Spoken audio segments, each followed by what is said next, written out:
I'm Tonya McGrath, executive producer and host of the PowerPLAY Show. She's a dancer, a fitness expert, a motivator, and a role model. Shaumba-Yandje Dibinga is my guest this week. We discuss her important work helping young people tackle bullying and body image issues. And she shares her own past and the challenges she faced being different. Plus, why what you eat and drink is more important than you think. The amazing, multi-talented Shaumba-Yandje Dibinga, next on the PowerPLAY Show. From the studios at Hull Bay Productions, this is the PowerPLAY. Welcome to the PowerPLAY. I'm Tonya McGrath. My guest today makes getting in shape look fun. Shaumba-Yandje Dibinga runs ShapeUp.com. ShapeUp with Shaumba works with schools and programs throughout the year to get young people moving through dance and calisthenics. She also teaches children the importance of eating healthier, which is very important, and using their voice to relay how they are feeling. ShapeUp also runs smaller group programs which involve one-on-one and family involvement. Her background in training and teaching and performance experience includes all areas of dance: African, tap, hip hop, swing, gospel, ballet, step, modern, and jazz. Shaumba has even taken her work to Broadway and beyond, facilitating workshops for the Wang Centers Bring in the Noise, Bring in the Funk. I love that show. The entire Needham Elementary School System with 3,000 students. Riverdance, we're going to talk about that too. The Wizard of Oz, Grammy award-winning R&B artist Lauryn Hill's Refugee Project Summer Camp, Women's Sports Foundation's Go Girl Fitness Challenge, and the Voices of Renaissance 200-member children's choir. Internationally, Shaumba has conducted workshops in South Africa, Senegal, Ghana, London, New Orleans, and Haiti. And she is the author of the poetry book, Pride in My Stride, a collection of work focusing on bullying, team building, self-pride, and the importance of being physically fit. And she's the founding executive and artistic director of Origination Cultural Arts Center, empowering youth leaders one dancer at a time. She says, quote, "I'm working with young people. I've had the opportunity to hear their stories about being called names by their parents, siblings, and friends with respect to their weight. I have also had the chance to help them figure out how to make them feel great about themselves and voice how they are feeling to those who are making them feel small."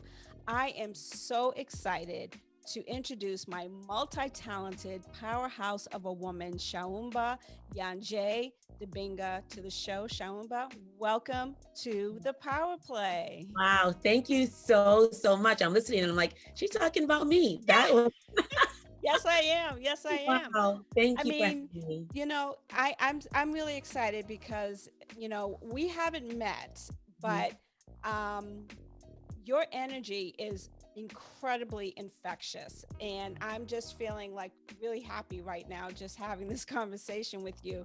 Now, I know I shared a ton of information about you, but I may have missed a couple of things, so just give our audience even a little bit more about you, who you are, and kind of how you came to be this amazing powerhouse that you are.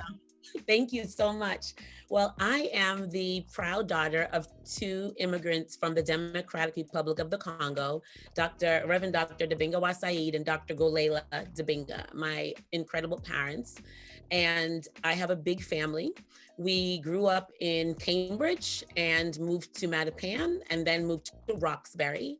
And throughout my childhood, you know, we spent a significant amount of time being bullied.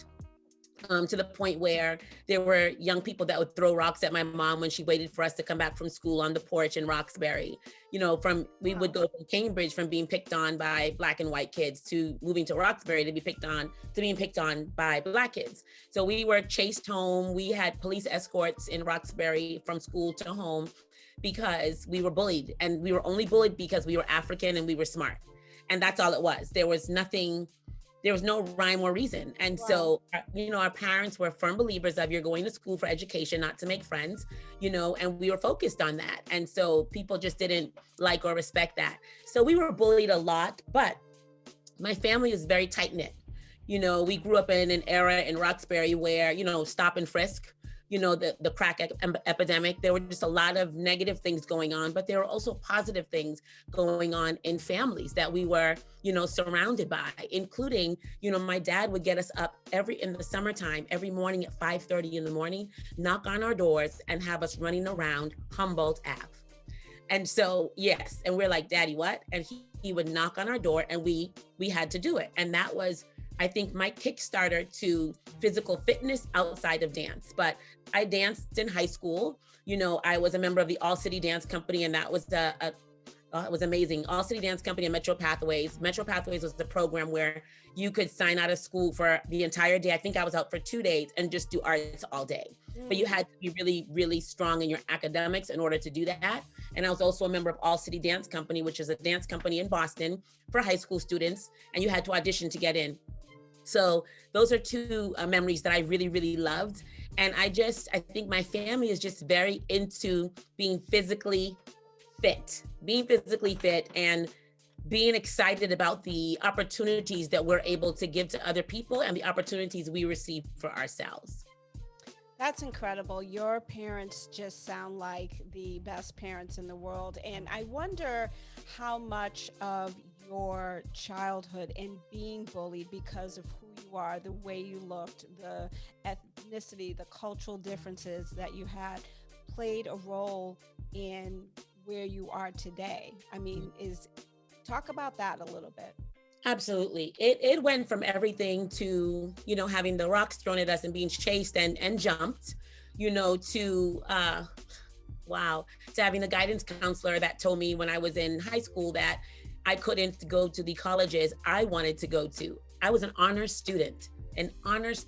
But here I had this Black woman that was telling me that I'm not going to be able to, attain the colleges that I wanted to. I wouldn't be able to do the things I wanted to because that was in her mind. She didn't want to do the work for me. And so I had a lot of challenges in regards to having a conversation with her. And it's crazy because I remember her name. I won't say her name, but I remember her name and exactly what she looks like, because here I am, a Black girl, that comes from a family that my parents were immigrants. They have, my dad passed last August. But my parents had multiple degrees between them, and could speak multiple languages. And so here I am with a woman in front of me telling me things that I can't do when I have two parents that came to the US to, for a better life for our family, right, not speaking, English, and letting us know that we can do anything we set our mind to do. So I made sure I wasn't going to be that person that sat in front of a young person that said, oh, you can't do that. Oh, you're not capable of doing that. Because who am I to say that? Do you know what I mean? It's my responsibility to help young people figure out what they're good at. What makes you smile? What makes you happy? What do you feel amazing about when you wake up in the morning? Is it going to dance? Is it going to play football? Is it reading, 5, 10, and 20 books? And so that's my upbringing really played a heavy role in who I am today, 1000%. Who are some of your creative inspirations as you began in your dance and in your performance? Who were some of your creative inspirations as a young girl? Wow. Outside of my parents, because my mom was very into fashion when she was in the Congo, she was a model. So outside of my parents, I had a few incredible mentors that still, mentor me today. Leslie Butler she graduated from Juilliard. She was my teacher. And today she's one of my dance moms. Jackie Curry, who is also a phenomenal dance instructor, but human being. Jerry Howland he's actually the principal now at Boston Latin Academy. Okay. And he was my math teacher. So I was in honors classes when I was in high school, but he was also the head of our mock trial team at my high school. And so he took me under his wing, to the point where a lot of the judges were wondering, who is this African girl that you keep bringing to knock out these mock trials? And so to this day, he bought me my first radio when I first started teaching dance, we first started doing origination. And to this day, he's just right there. And so I also had a lot of mentors with the Alvin Ailey American Dance Theater. I'm a big fan and cheerleader for the Alvin Ailey American Dance Theater. I love what they stand for. I love their philosophy. I love the way they teach. I love the building. I just have a big love for them. And I used to run Ailey Camp Boston for about 10 years or so. So I really valued what I learned through the Alvin Ailey organization. But I had a lot of inspiration. I used to dance with Billy and Bobby McLean. Oh, yeah. Yeah. And so, man, they were Wonder Twins, in case you guys aren't from Boston, the Wonder Twins. Yes. So my dance crew actually had an opportunity to dance with them, you know, for many, many shows. And I was inspired by them because they were just dynamic, you know, from the point of their finger, you know, to the tip of their toe, just dynamic, sharp, crisp, and humble, you know. And I thought that was amazing for them to be so talented and to be so humble. So I had a lot of inspiration. And my siblings, you know, and to this day, I can reach out to them for anything. So yeah, that's my bucket of inspiration.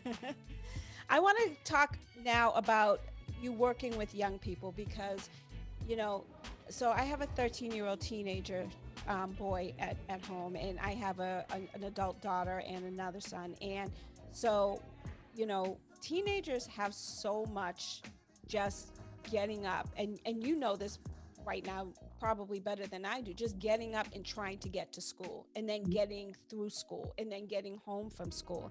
Yes. And then you have the added burden of, you know, your imaging, and if my body image doesn't look like yours, or if you know, if I'm light complexion, or if I'm too dark, or if my hair's too curly, if my, you know, all those things that happen with these body images and the messages that these young people get as a result. Now, I know you do a lot of work with young people. How do you kind of manage some of those kind of negative body image messages that we get from really, really young, really young? I remember I grew up in the Virgin Islands, and I was often called a Frenchie. Now, a Frenchie is a white person who lives, who was born from the Virgin Islands. And I would go home, I'm like, Mommy, they're calling me Frenchie, and I don't know what that means. And she's like, don't worry about it. You're Black, and that's what it is. And I'm like, well, why do I look so different? So I remember very distinctly, I used to go out in my backyard and like bake in the sun. Now I didn't tan, I just fried myself, but you know, those kind of extreme things that because of the messages we get. So talk a little bit about how you work and mentor these young people with regards to their body image. Wow. Thank you for sharing that. It is tough. And I'm not going to lie and say that it's the easiest thing to do, because it's not. You know, I grew up and I did have some teachers who had challenges with me because I have a backside, you know, I have a butt, you know, and it wasn't going anywhere. And so, you know, in ballet classes where they're telling me to tuck, tuck, tuck, you know, I can only tuck so much, you know, and I was slim when I was in high school. So I was picked on a lot. You know, I was too thin, you know, my hair was too kinky, you know, African bush bookie, go back to Africa, you know, just all of those things. And so when I'm working with young people, I have 2 children. My son is going to be 19 next month, and my daughter's 14. And, you know, it's important for me to make sure I'm very careful about what I say and what I do when it comes to the health and wellness of young people. You know, I've had opportunities, beautiful opportunities to, you know, work with some young people who dealt with siblings that were calling them obese, you know, or saying things like, you know, you're too fat, you really need to lose some weight. And these are their siblings and family members. And so I had to really think about, first, how does that make them feel? You know, and so I have them tell me, you know, you have to be a good listener. You can't spend time talking at them, because then they're going to be like, we're in one ear and right out the other, and they don't want to talk to you anymore. So you have to be able to be patient enough to take the time to hear how they're feeling. And once you hear how they're feeling, you have to then say, okay, is it okay for me to share? You know, do you want any advice, or can I give you some suggestions? And allow them to say, I would love some, or yes, you know, what do you think I can do? So I had one young lady who we had conversation after conversation, and I finally got her to start journaling. So she started journaling about how she was feeling and how people were making her feel. And so from journaling, she wanted to then start working on her fitness. And not because she was trying to drop 10 and 20 pounds, but she wanted to be able to breathe better. She wanted to be able to look at the different ways she could eat better. And so, and not for her family, not for her teachers, but for herself, not for her friends, for herself. And so, you know, I started giving her little exercises. She, you know, was able to pull down an app on her phone. And between the journaling, our conversations, our exercising together, and then she signed up for dance classes. When I tell you today, this young lady is incredible.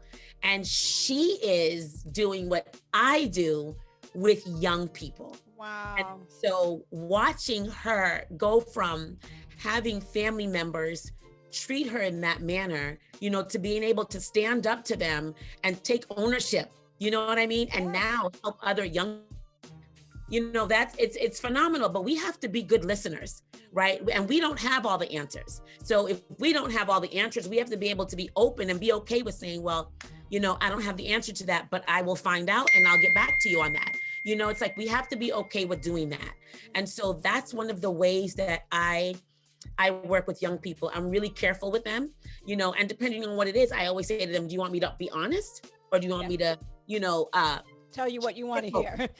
Yeah, and they always say, we want you to be honest, Ms. Dibinga. So, you know, I'm honest with them. And I think that's the best way to have conversations with young people and just remind them that everything you see in social media isn't true. You know, between the airbrushing and the adding this filter and adding this, and, you know, you can do so many things to make yourself look the way you think you're supposed to look versus what you really look like. Right. You have to get to a point where you can, you know, take ownership to what you were born into, you know, and feel good about that. And if you want to make a change for yourself and not for anybody else. That's so empowering, because I think you just nailed it, that as adults, we aren't great listeners when it comes to our children. And because, you know, we're doing this, we're doing that. And so, you know, we miss a lot of the nuances of their communication. And, and I think that that's just such an important thing for you to say. And I hope that people are really listening to that. And I'm going to do a better job listening to my 13-year-old, because listen, my son had to tell me that. My son said to me, you know, a few years ago, he was like, Mommy, I really just need you to just listen to hear what I'm saying. You know what I mean? And I had to do that. Like, it's important. And then it's gratifying for them. You know what I mean? We have to be able to give them that power, you know. Yes. They are in control. So I'm going to sit here, and even if I don't agree with what you are saying, I need to hear you. I need to be open to that. So yes, we have to do it. We do. Let's talk about your work with Origination Incorporated and empowering people through dance. And, you know, back, and I'm probably many years older than you, but growing up in the Roxbury, Dorchester area, I went to the Emma Lewis School of Performing Arts, and that was fantastic.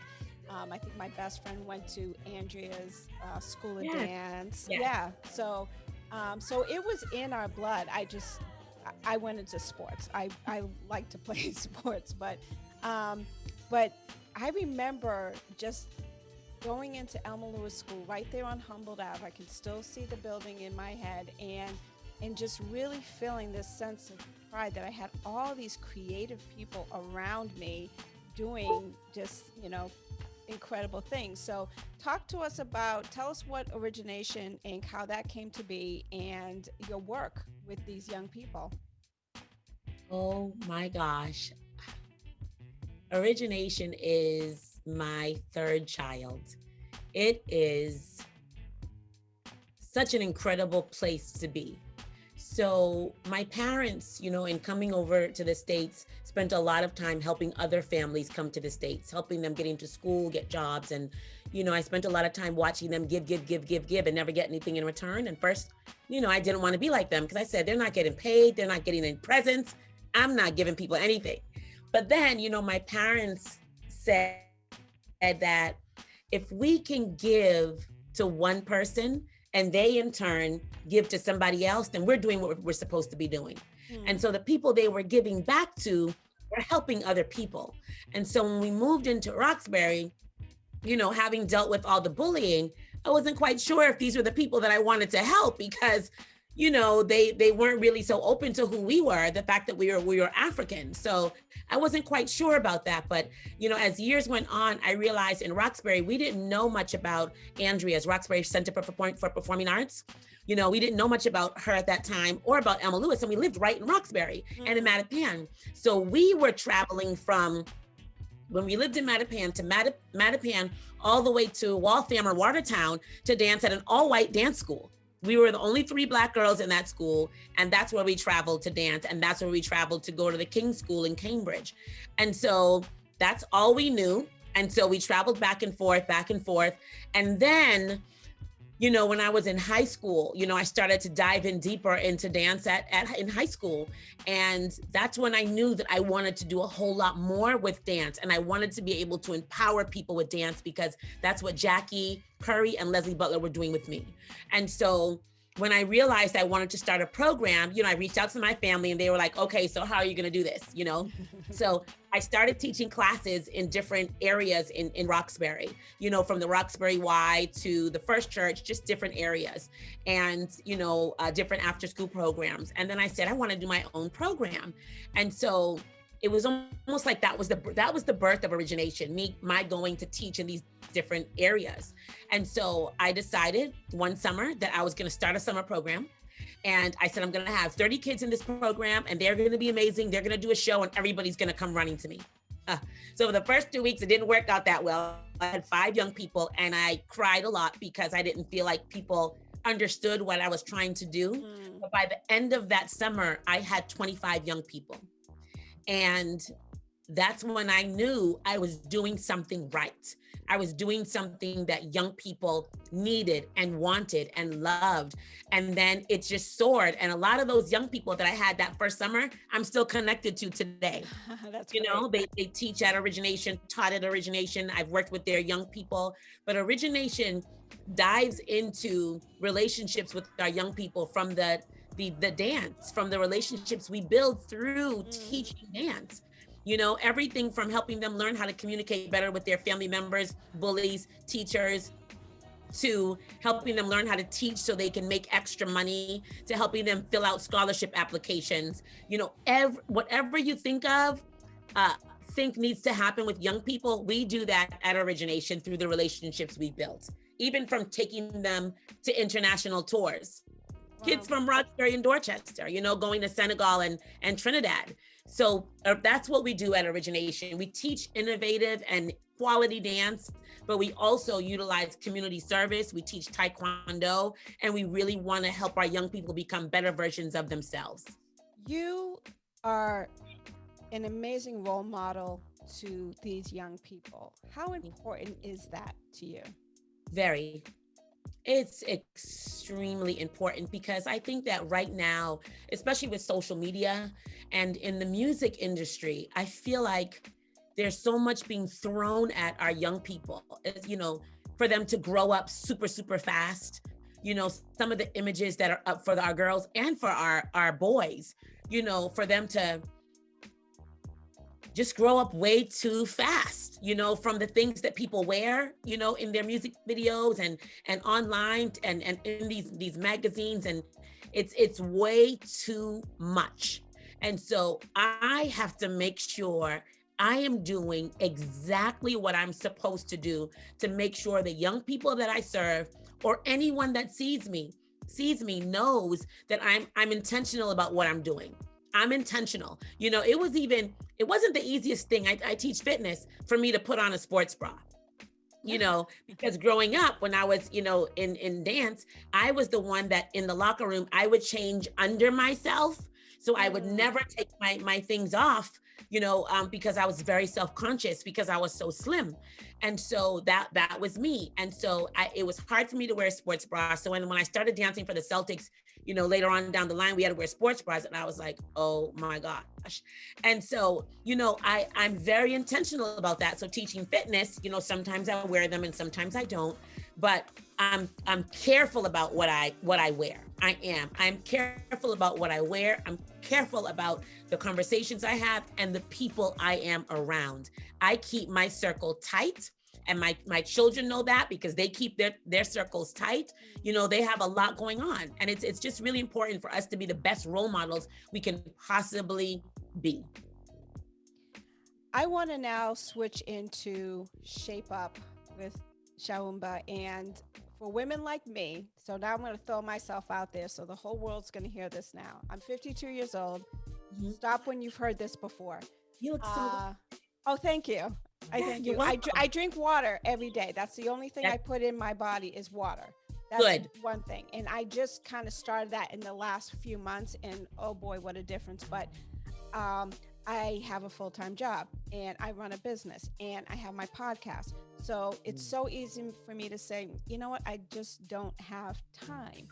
But yes. I do realize at 52 years old, I'm not going to be 25-year-old Tonya again. I'm not going to be 120 pounds with the biceps and, everything.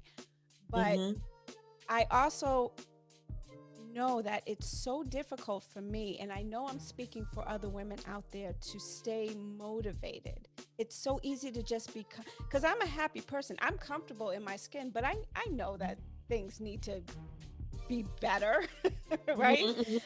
Yes. So,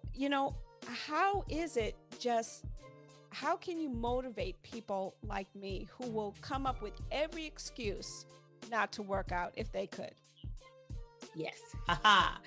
So I have a group of women. When I started ShapeUp with Shaumba, so my sister Kendra and my brother Omekongo, they live in DC, the DC, Maryland area, and own 4 or 5 yoga studios called Dripped and Bikram Yoga Works. And so, when I started taking yoga, and when I first went into the yoga studio, I looked at my sisters and I said, I don't know how these people are doing this. I'm in my yoga position thinking about my schedule. I have to leave here. I have to get downtown. I have to pick up costumes. And so I said, I can't do this. I'm out of here. So, I finished the class and I was like, I'm never coming back. But after having conversations with my siblings, I went back. My sister Mwadi, my sister Kendra, they were talking about focus. You have to be able to have that tunnel vision if you really want to take care of your health and wellness. And I'm a firm believer of, if you don't fill your own cup first, how are you going to fill the cup for your children? How are you going to fill the cup for your children? And so I have a group of, it's like we have to do it. I have a group of women who, I did the challenges. You see the challenges all over, social media, 30-day challenge, 21-day challenge, and so for me, they were like, well, can you do a challenge? Sure, I can do a challenge, but are you going to follow through on it? We'll follow through on it. If you don't follow through on it, I'm never working with you again. And they were like, what? And I said, yeah, I'm serious. I don't want to waste time. So they were amazing. And for me, I didn't send emails. I was doing text messages. So I would send text messages, or I would, do a call, check in, because I wanted to make sure they were on track, but they were doing it for the right reasons. If you're not doing it for the right reasons, it's not going to work. You have multiple jobs, you have a family, you have to find those pockets of time if you really want to breathe better, right? Do your part in being able to live longer, and then be that role model, for other people in your family, and do the work. So I have one woman who, for years, she just wasn't motivated. She would start, a program, and then she would just fall off. And so when I had a conversation with her, because her daughter, and I totally understand it, because it wasn't always easy for me to stick to things, right? But this one woman, she's lost over 20 pounds. And when I tell you, she's reshaped how she eats, when she exercises, what she cooks, how she thinks. And it was really a matter of getting her to just really rethink about things, and not think about, okay, I need to lose 10 pounds. No, it's not about a diet. It's not about a diet. It's about eating better, changing how you eat to live. You have to be able to do that. And so I try to motivate them, because, when I say things to people, I tell myself that if I'm telling you to fill your cup, I'm telling myself to fill my cup too. I have to. And so I have to, with my busy schedule, make sure I find those times where I can, okay, I'm taking 45 minutes to work out right here. I have to make sure I'm telling them to drink water. Where's my water? I forgot my, so I have to make sure I'm practicing what I preach. And so I'm a big motivator. I am in their ear. I am in their phone. If I don't see you in class, I am finding you and finding out why you're not here. Well, my knee's bothering me. Did you go get it checked? Well, no, go get it checked. I need a doctor's note so I know that you can get back into my class. But in the meantime, this is what you can do instead. So it's just a matter of you sitting down and really looking at your schedule. And, you can even include your children and your family into that plan and say, okay, every Wednesday night, we're going to all make a healthy meal together. You know what I mean? What do you all want to make? One day a week, we're all going to work out, go for a walk around the pond, around the park, or we'll do a boot camp in the living room. But just find those times, do something together, and then find those pockets of times where you can actually have a workout, right? You can do it sitting in your chair. I do chair workouts. I taught a chair class workout, There's so many options, but anyone can do it. COVID has also kind of created an isolation for me. I work at home. I have my studio at home. I have my edit room at home. So I'm literally going down 2 flights of stairs. I'm working all day. Sometimes I'm sitting for 8 hours straight, which I know is horrible. And even though my iWatch tells me stand, breathe, and I'm like, shut up, just stop talking to me. But when I get up, it's like my body is so stiff and it's awful.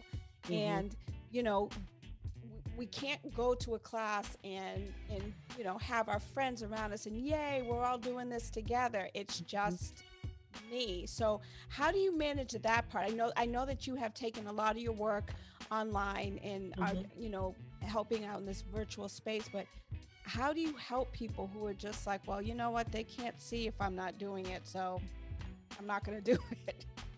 For some reason, I can get people to tell the truth about whether they're really doing the workouts, if they're really, eating right, if they're getting enough rest, if they're drinking water. I don't know why, but they're really, really honest with me because it's not about making people feel bad about who they are. You have to try.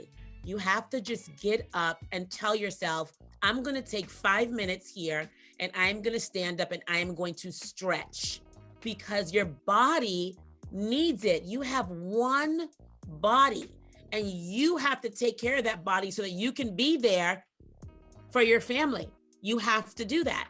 Your posture is everything. And if you're sitting, in one spot for 8 hours, your spine is slowly disintegrating. And there are people, that walk around this world slumped over, and so we don't want to be one of those people. And so you have to find 5 minutes within your day, 5 minutes, just 5, start off with that and get up and say, I am going to stretch. Whether you just stand up in front of your chair, stand next to your chair, go to the steps, put one foot on the stairs and do a lunge, you have to do it. So I'm when we're on our virtual classes, I don't do the workout with my class because I want to see what everyone's doing. I want to make sure everyone's doing it correctly and that no one's taking breaks when they shouldn't be. So I make sure I pay attention to them. It's important, when you're in the virtual classes, you want to know that somebody's paying attention to what you're doing things right, and somebody's there to help motivate you. You try to motivate yourself, but it doesn't always work out that way. You need someone to just give you that extra zhuzh, that extra push to be able to do what you want to do. And so I do my best. I do. And, they send me text messages, saying thank you. And I don't do it for the accolades. I do it for the thank you so much because I can breathe better. I can, go for a longer walk with my daughter. That's why I do it, because I love watching them reconnect with themselves and reconnect with the people they love. And so that's why I do it. But you have to find time to do it. You have to. It's not an option. It's not. I know God brought you in my life for a reason. they say that, you meet people for a moment, a reason, or a season. So I am internalizing, I am listening. I want to talk about food and rest and water and how important that is in terms of your physical health, but also your mental health. Yes. So give us a little bit, some instruction in that area. Well, we are what we eat, right? So water is number one, and sometimes when I do my classes or the journeys, I like to call them fitness journeys. I'm like, no coffee, no soda, only water for the 30 days. And they're like, what? Only water. And then I want you to tell me how you feel after just drinking water for 30 days. You're going to breathe better. You're going to stand taller. Your blood is going to be cleaner blood. You're going to have more pep in your step. Your endurance is going to be off the hook. So water is a big deal. And I've had dancers who are like, I'm sending them on water breaks. Oh, Mr. Binga, I don't like water. Well, you're gonna like water in here today. Go get yourself some water, And so, I got them drinking water. And so a lot of young people, a lot of adults don't like to drink it, but it's the best beverage for you. And it should be the first. When you get up in the morning, you should have a cup of water, not a freezing cold filled with ice, but you should have a cup of water first thing in the morning, right? They say it's good to drink at least a gallon of water a day. It's a challenge because then you're in the restroom every 2 minutes. Yes. From one of my schools, I was working with a group of women and we were doing the water journey. But I had to keep leaving my class to go to the restroom. And they said, Mr. Binga, what are you doing? And I said, I'm doing a water challenge. No more water, Mr. Binga. So my students, they're high school students, but then they were interested, so they were trying to figure out how they can do some kind of journey or challenge with me. But water is number one. And rest, I am the worst with rest. And anyone that knows me, will see this interview, right? Because my husband will tell you that I just don't know how to go to sleep. Yeah, that's not good. And he's probably looking at you going, she is going to fry. She's going to be fried. Rest is so important. The water and rest. It allows you to burn some calories, right? But it also sets your mind and body up for everything you need to do when you're blessed to wake up the next day. So you shouldn't be up at 12 o'clock, and 1 o'clock in the morning. I know, working, because we're not really going to be able to function the way we could really function if we got that rest. If we took the time, 10 o'clock. If we shut everything down at 10 o'clock, you know what I mean? One of my sisters, my sister Mwadi, she's a life coach, among other things. But my whole family knows, don't call Mwadi's phone after 10 o'clock. Dancers know, don't call Mwadi's phone after 10 o'clock unless it is urgent, unless it is an emergency, because she has set that time. She values her time. She turns everything off. She lives with my mom, taking care of my mom. And so she turns that off so that she can focus and get her mind right for her to be able to go to sleep if my mother's not up, And so I love the fact that she does that because it can be done. And so I watch her and my children are like, Nami, why are you still awake? Are you still awake in there? And I'm like, yes, and it's hard because we want to get all these things done, but why? Why do we have to get it done at 1 o'clock in the morning? Why can't you just get it done at 9 a.m. the next day? Do you know what I mean? So we have to set our minds to say, no, I need to go to sleep. If this isn't done and it's not a dire emergency, then this is going to have to wait until the next day. If I have to think about, okay, what's my next goal? Like, what's my next story going to be? I'm going to take my notes, 10 o'clock, that's it. And sometimes your family has to help you do that. You said you were going to log off at this time, and you're not logged off. And then they're there telling you, log off, shut it down. And so we have to do a better job of that. And eating,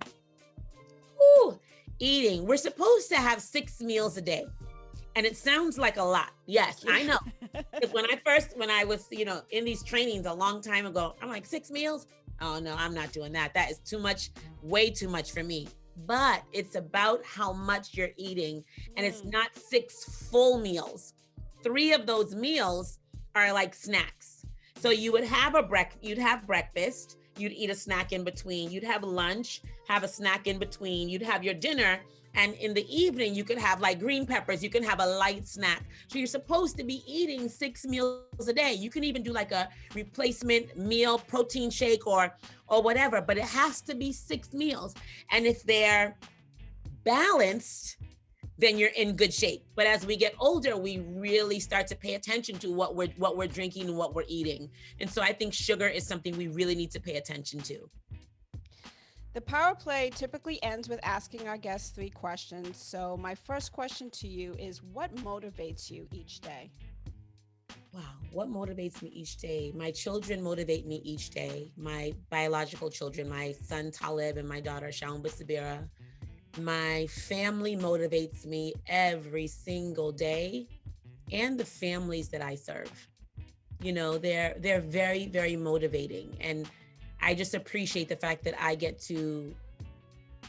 woke up today and that I'll be able to touch someone else's life. So that motivates me 1000%. My second question is, do you have days when you're just like, you know what, I just don't want to do this today. I don't want to get out of my bed. I don't want to motivate anyone. I don't want to be a role model. If so, how do you get beyond that? How do you just kind of keep going? Yes, I have days where I'm just like, do I want to get out of bed? But I wasn't asleep anyway. But I haven't been in a space where I haven't wanted to reach someone or motivate someone or inspire someone yet. I haven't been there yet, but I have been in a space where I've been working and working and working. And I'm like, do I really want to get up and do this? But then I think about the lessons that I'm teaching to my children, you know, and the lessons that I was taught. And then I get up and do what's necessary. I do what I need to do. But I definitely have those days. Very few though, but I have those days. My last question or statement, I want you to finish this sentence. My work is important to me because...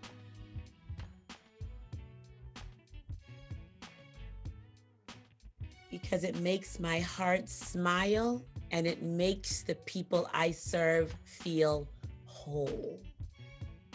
Shaumba-Yandje Dibinga. I did it. I got it right. Thank you so much for being a guest today. You know, first of all, I'm saying this on the air right now. I am going to sign up for your class. I'm going to do that. Yes, I'm going to do that. I'm going to go back and listen to this and really, really take some notes. But tell our audience how they can find you, how they can sign up for classes. Oh, awesome. So you can find me on Instagram, ShapeUp Shaumba. So on IG, it's ShapeUp Shaumba. My website is shapeupwithshaumba.com. So you can find me on Facebook, Shaumba-Yandje Dibinga. So those 3 locations. Or even with the Origination, between my fitness classes with Origination or the dance classes, if you're looking for dance classes, it's Origination Arts on Instagram, or our website is Origination Cultural Arts Center. Yes, my sister's gonna be like, make sure you get it right. So www.originationinc.org for Origination. So you can find me all over the place. And That's awesome. You can email me, give us a call, send me an inbox, and I return messages. That's awesome. And we're going to have all this information on our website. So if you didn't catch it now, you just have to go to thepowerplayshow.com. We will link to your website because I think that what you're doing is just so incredibly important. I thank you for your work and your energy and everything. It's a great conversation, and continue luck. And I will see you in class. Yes. Thank you so much for having me. This was awesome. It really was. I appreciate you. Thank you. Thank you so much for being here. This was great. Remember, you can listen to past episodes of the Power Play wherever you subscribe to podcasts, including iTunes, iHeartRadio, and now Pandora Podcast. You can also watch our interviews right here on YouTube. Simply search the Whole Bay Productions Media channel and be sure to subscribe so you never miss an episode. And as always, we air on BroncoIRadio.com each and every Saturday at 5 p.m. So be sure to tune into the Power Play Show every Thursday for a new episode, and wherever you subscribe to podcasts, or on YouTube at Whole Bay Productions Media channel, or simply just visit thepowerplayshow.com. Until next time, I'm Tonya McGrath. Put on a mask, stay safe, and protect each other.